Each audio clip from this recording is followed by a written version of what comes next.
Alors Alban Jacquenoux, maraîcher à Lully. Nous sommes ici dans une serre de tomates. On en cultive une dizaine d'hectares sur cette exploitation. On a à peu près 20-25 variétés de tomates différentes, de plusieurs couleurs, de plusieurs formats, de plusieurs formes. On travaille essentiellement sur une méthode de production qui s'appelle hors-sol. Donc en fait, nos plants de tomates ils sont posés sur de la laine de roche ici. Pour pouvoir alimenter la plante avec les nutriments qu'elle a besoin, on a des gouttes à gouttes ici qui sont bien sûr remplis d'eau et qui sont transportés par de l'eau mais qui comportent les engrais et les nutriments dont la plante a besoin. Et puis l'eau qui n'est pas consommée par la plante, en fait on la récupère via ces gouttières ici.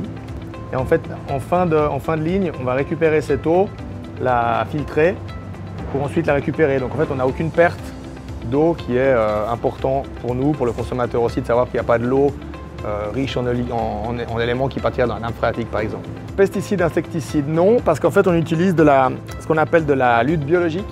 En gros on va introduire des colonies de petits insectes qui eux-mêmes vont aller chasser les insectes indésirables. Donc en fait on introduit des colonies de prédateurs entre guillemets qui vont se charger de ce travail-là sans qu'on ait besoin d'utiliser d'insecticides ou de pesticides. Ensuite on voit autour de vous qu'il y a des bourdons. Donc ces bourdons en fait ils vont aller polliniser les fleurs et c'est la pollinisation de ces fleurs qui vont donner des fruits. Donc en gros on introduit une colonie de bourdons et qui nous assure que le maximum de fleurs est pollinisé et que le maximum de fleurs va pouvoir donner des fruits pour ensuite donner des belles tomates qui vont finir chez Eldora.